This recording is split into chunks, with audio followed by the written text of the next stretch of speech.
Bismillahirrahmanirrahim. Assalamualaikum warahmatullahi wabarakatuh. Perkenalkan, nama saya Muhammad Anur Rafiq, perwakilan dari kelompok 5. Di sini kami akan membahas mengenai pengolahan hasil evaluasi, pelaporan dan penggunaannya. Baik, di sini saya akan menjelaskan mengenai pengolahan hasil evaluasi. Di sini hasil evaluasi dibagi menjadi dua, yaitu yang pertama mengenai pemberian skor dan yang kedua yaitu hasil skor pembelajaran. Nah, baik, kita lanjut ke pembahasan yang pertama, yaitu mengenai pemberian skor. Di sini pemberian skor dapat diartikan yaitu suatu proses mengubah jawaban menjadi angka. Sedangkan skor adalah suatu hasil pekerjaan menskoran yang diperoleh dengan menjumlahkan angka-angka bagi setiap butir soal tes yang dijawab dengan benar oleh peserta didik. Nah, itu tadi adalah pengertian skor. Selanjutnya yaitu mengenai macam-macam alat bantu yang dapat menentukan angka dan menskoran. Di sini alat bantunya terbagi menjadi 3. Yang pertama, dapat membantu untuk menentukan jawaban yang benar, yang disebut dengan kunci jawaban. Yang kedua, dapat membantu menyeleksi jawaban yang benar dan salah. Kemudian yang ketiga, agar dapat membantu dalam menentukan angka, yang disebut dengan pedoman nilai. Kemudian materi selanjutnya yaitu tadi yang kedua mengenai hasil skor pembelajaran. Nah, di sini pengelolaan hasil skor dan cara mengubah skor mentah menjadi hasil tes pada nilai standar. Ada yang perlu dipahami dalam pengelolaan dan cara mengubah skor mentah menjadi nilai yang standar. Penilaian pada nilai dapat menggunakan standar yang cocok untuk diterapkan pada ulangan harian, ujian tengah semester, dan ujian akhir semester. Cara untuk mengolah dan mengubah skor mentah menjadi nilai itu mengacu berdasarkan pengetahuan dan pemahaman siswa dan sikap atau perilaku siswa. Yang pertama, guru harus mengetahui pemahaman siswa selama proses pembelajaran di kelas. Yang kedua, guru dan sikap peserta didik pada saat di dalam kelas atau di lingkungan sekolah.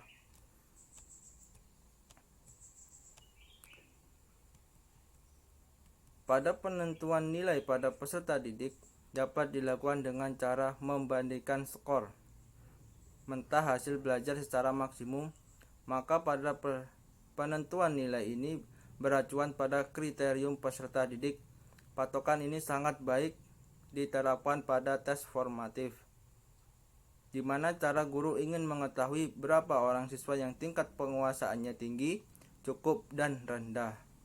Maka dapat melakukan upaya yang perlu agar pengajarannya dapat tercapai dengan optimal. Nah, itu penyampaian kami mengenai pengolahan hasil evaluasi. Nah, selanjutnya materinya akan disampaikan oleh kawan kami. Terima kasih.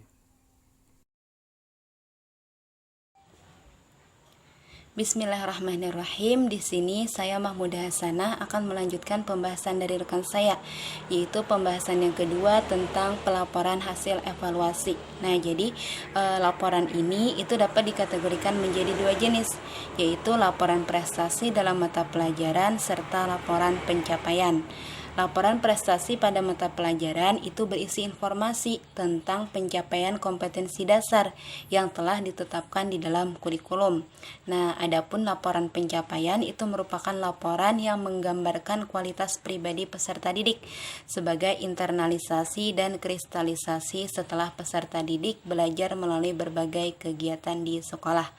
Nah, adapun pelaporan atau penyajian hasil evaluasi itu dapat dilakukan dengan menggunakan langkah-langkah sebagai berikut. Yang pertama, guru menetapkan satu nilai dalam bentuk angka beserta deskripsinya untuk setiap mata pelajaran, serta menyampaikan kepada wali kelas untuk ditulis dalam 2 bentuk buku laporan atau untuk ditulis dalam rapot.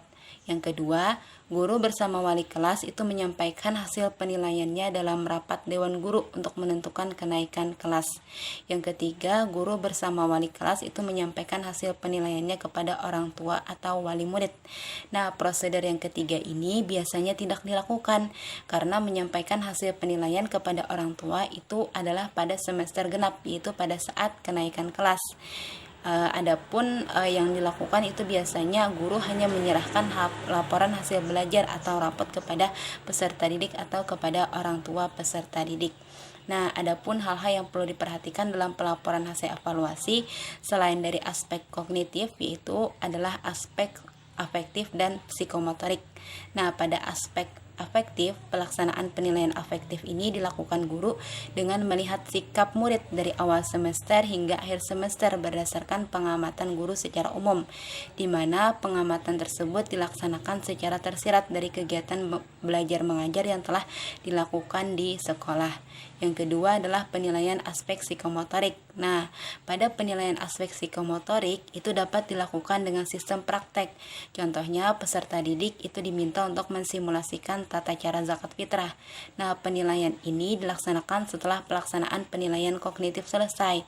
Nah, dalam pembuatan soal atau ketentuan apa yang dipraktekkan itu adalah dari guru yang bersangkutan, bukan seperti penilaian kognitif yang soalnya diolah bersama guru fikih. Nah, jadi dalam penilaian aspek psikomotorik yang mana itu dilaksanakan oleh guru yang bersangkutan sendiri, yaitu praktek mengenai apa yang akan dilakukan oleh para peserta didik. Itu mengenai aspek psikomotorik. Nah, selain itu semua hasil evaluasi itu juga harus dilaporkan kepada berbagai pihak yang berkepentingan, seperti kepada orang tua ataupun kepada wali murid, kepada pemerintah, serta kepada para peserta didik itu sendiri sebagai akuntabilitas publik.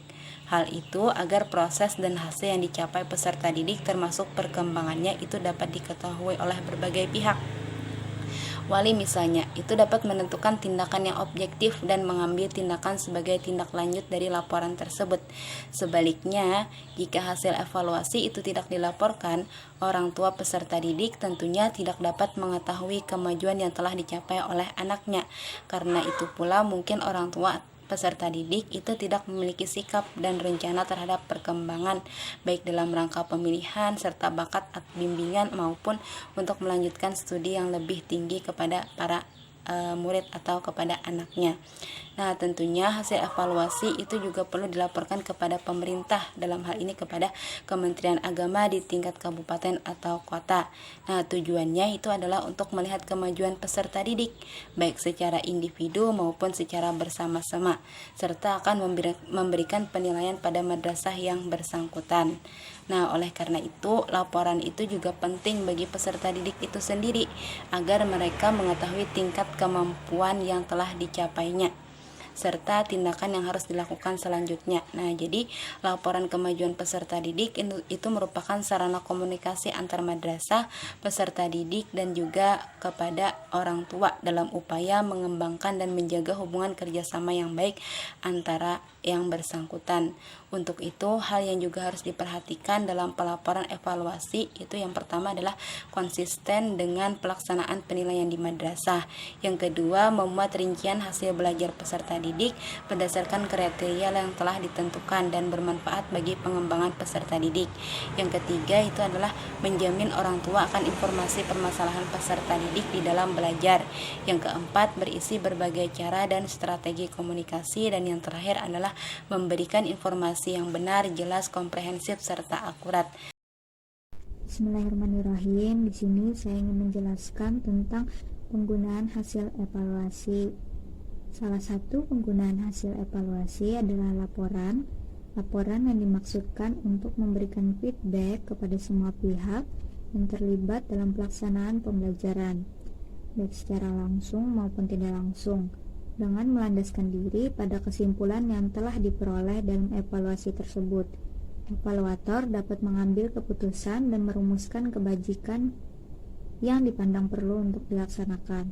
Kekurangan dan hambatan yang ditemukan dalam perjalanan mencapai tujuan yang telah ditetapkan oleh evaluator. Diusahakan adanya perbaikan dan penyempurnaan sebagai jalan keluar untuk masa berikutnya yang lebih baik dan sempurna dari masa sebelumnya.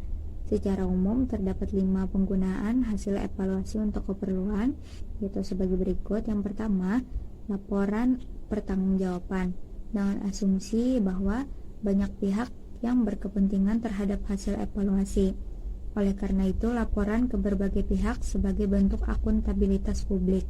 Yang kedua, seleksi, dengan asumsi bahwa setiap awal dan akhir tahun terdapat peserta didik yang masuk sekolah dan menamatkan sekolah pada jenjang pendidikan tertentu, di mana hasil evaluasi dapat digunakan untuk menyeleksi baik ketika masuk sekolah atau jenjang atau jenis pendidikan tertentu, selama mengikuti program pendidikan, pada saat mau menyelesaikan pendidikan, maupun ketika masuk dunia kerja. Yang ketiga, promosi, dengan asumsi bahwa prestasi yang diperoleh akan diberikan ijazah atau sertifikat sebagai bukti fisik setelah dilakukan kegiatan evaluasi dengan kriteria tertentu, baik aspek ketercapaian kompetensi dasar, perilaku, dan kinerja peserta didik. Yang keempat, diagnosis dengan asumsi hasil evaluasi menunjukkan ada peserta didik yang kurang mampu menguasai kompetensi sesuai dengan kriteria yang telah ditetapkan, maka perlu dilakukan diagnosis untuk mencari faktor-faktor penyebab bagi peserta didik yang kurang mampu dalam menguasai kompetensi tertentu, sehingga diberikan bimbingan atau pembelajaran remedial. Bagi yang telah menguasai kompetensi lebih cepat dari peserta didik yang lain, maka mereka juga berhak mendapatkan pelayanan tindak lanjut untuk mengoptimalkan laju perkembangan mereka. Yang terakhir, yang kelima, yaitu memprediksi masa depan peserta didik. Tujuannya adalah untuk mengetahui sikap, bakat, dan minat serta aspek-aspek kepribadian lainnya dari peserta didik, serta dalam hal apa peserta didik dianggap paling menonjol sesuai dengan indikator keunggulan agar dapat dianalisis dan dijadikan dasar untuk pengembangan peserta didik dalam memilih jenjang pendidikan atau karir pada masa yang akan datang.